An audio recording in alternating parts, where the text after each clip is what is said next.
Sir, या संमेलनाचे स्वागताध्यक्ष आणि आत्ताच या साहित्य नगरीला ज्यांच्या आगमनानं एक नवीन उत्साह लाभला ते चिपळूण नगरीला साहित्य नगरी किंवा सांस्कृतिक नगरी म्हणून बहु आयाम प्राप्त करून देणारे सन्माननीय देशपांडे सर. कोकणात सहकार रुजत नाही म्हणतात, परंतु त्या सहकाराचा वटवृक्ष करताना त्याला सांस्कृतिक चळवळीची किंवा साहित्याची जोड देऊन सहकाराला वेगळ्या दिशेने नेणारे सन्माननीय चोरगे सर आणि व्यासपीठावरील गोंडबरे सर आणि इतर मान्यवर, सकाळपासून मी इथे आहे. बांधावरचं साहित्य संमेलन आणि मला सांगितलं गेलं तुम्ही सांगता समारंभामध्ये आहेत. आता बांधावरती काय काय होतं हे लहानपणापासून बघत आलो. बांधावर म्हणजे बांध हा पाणी अडवण्यासाठी पण होतो, तुरीची रोपं पण लावली जातात, भेंडे लावली जातात आणि मिरग आला की त्याच बांधावरती एकाचा बळी दिला जातो.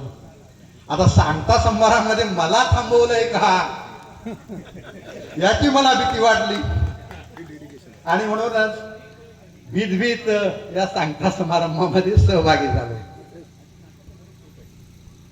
महिनाभरापूर्वी इंगवले सरांनी ही कल्पना सांगितली.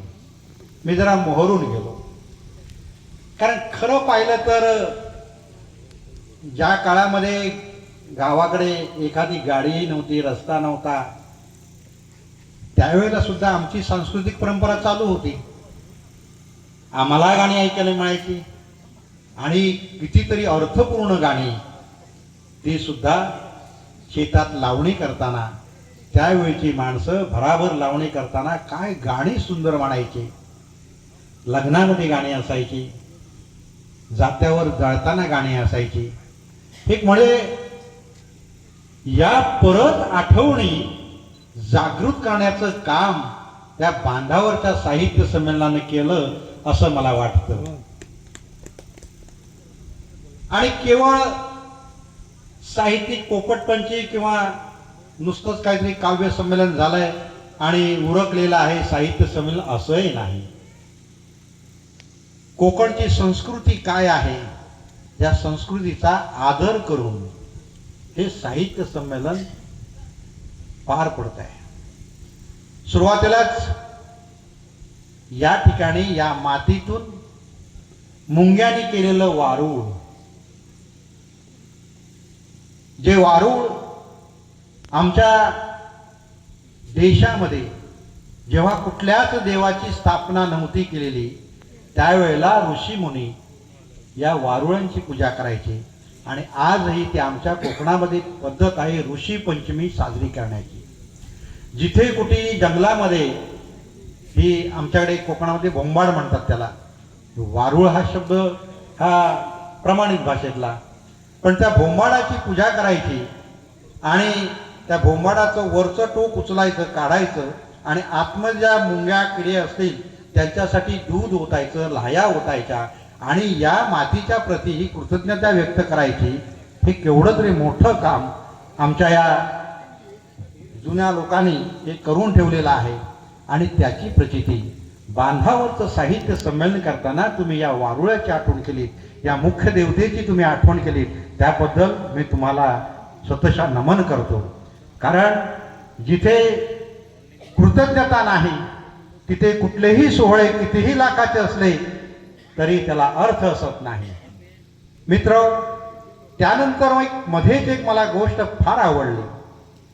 आम्ही सर्व लोक देवादिकांची घरातली पूजा करतो, श्रद्धेनं असेल किंवा घरातली स्त्री जास्त आमच्याकडे श्रद्धा असते, तिला रागवायचं नसतं म्हणून ती जेव्हा सांगते की आता तो लिंबूवाला आलाय ते लिंबू दरवाजात लावायचं आहे, पटत नसलं तरी आम्ही ते लावतो. कारण सरांना माहिती आहे, सर मकापून सांगतायत वय 71 वर्ष आहे तरी पण एकच सावली ते जपलेले आहेत, सावल्यांकडे बघत नाहीये, कारण हा संस्कार आहे. आणि म्हणून प्रत्येक पुरुष हा स्त्रीचं अधिपत्य घरामध्ये मान्य करत असतो. आणि माझ्यासारखा माणूस ज्या वेळेला ते अंधश्रद्धा श्रद्धांच्या भेदात न पडता बायको जेव्हा सांगते त्याला 25 रुपये द्या आणि ते लिंबू दरवाजाला बांधा, तशाच प्रकारे आम्ही पितृ अमावस्या करतो त्यावेळेला कागाळं दाखवतो. आमच्या काही श्रद्धाही आहेत त्याच्या पाठीमागे. आज हे सगळं साहित्य संबंध करत असताना या ठिकाणी देवत्व मानलेल्या ह्या ज्या काही वस्तू आहेत त्या वस्तूंना इथे नैवेद्य दाखवला गेला. मला इतकं बरं वाटलं की जर अशा प्रकारे माझ्या मातीशी नाळ जोडणारी साहित्य संमेलन भरणार असतील तर माझा खेड्यापाड्यातला माणूस या साहित्य संमेलनाला जोडून घेईल आणि ते माझं साहित्य संमेलन आहे असं म्हणेल. आणि आज नाही म्हटलं तरी 300-350च्या आसपास न बोलावता आलेली ही मंडळी आहे ती मोठ्या आमराईत भरेल याची मला खात्री वाटते. इथले सगळेच कार्यक्रम वाईट वाटलं थोडंसं की काही कार्यक्रम रद्द करावे लागले. आयोजन मीही करत असतो वेगवेगळ्या कार्यक्रमांचं, माझंही दुःख तेच आहे.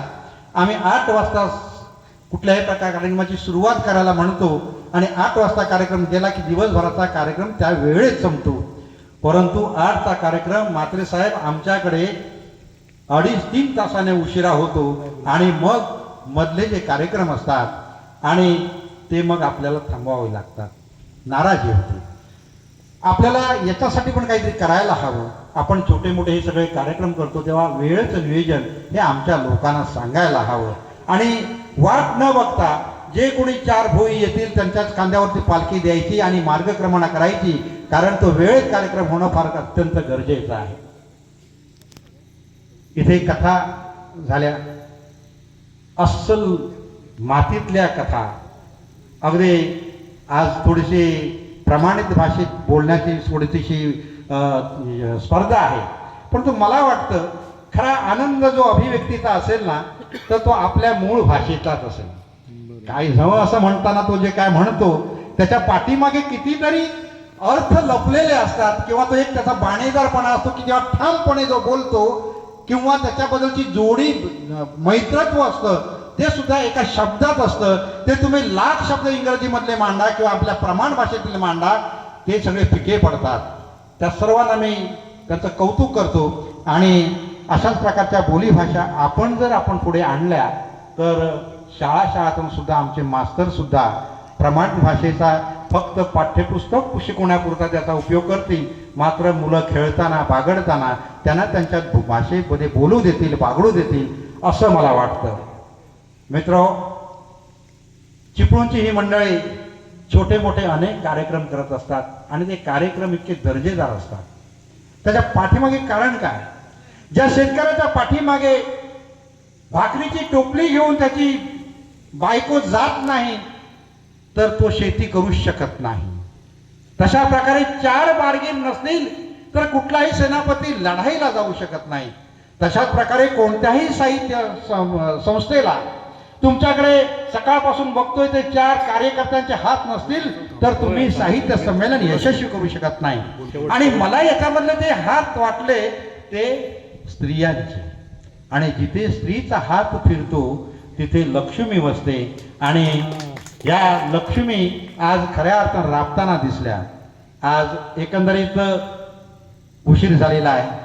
कदाचित आम्हाला का थांबवलंय? बिबट्या बघायला थांबवलंय का बिबट्याची भीती दाखवायला थांबवलंय काय मला माहिती नाही, परंतु आम्ही सगळेजण बिबट्याला घाबरतो. त्याच्यामुळे मी आयोजकांना धन्यवाद देतो की आपण एक सुंदर अभिनव असा प्रयोग कोकणामध्ये आणलेला आहे. उभ्या महाराष्ट्रामध्ये अशा प्रकारचा हा प्रयोग दाखला म्हणून घेतला जातील, आदर्श म्हणून घेतला जाईल आणि अभिजात भाषेला गावखेड्यामध्ये पोचवण्यासाठी असले उपक्रम गावखेड्यात राबवले जातील अशी आशा बाळगतो. मला या ठिकाणी आयोजकांनी बोलावलं, सन्मानित केलं आणि 2 शब्द बोलण्याची संधी दिली त्याबद्दल मी मनापासून आभार मानतो. जय हिंद, जय महाराष्ट्र.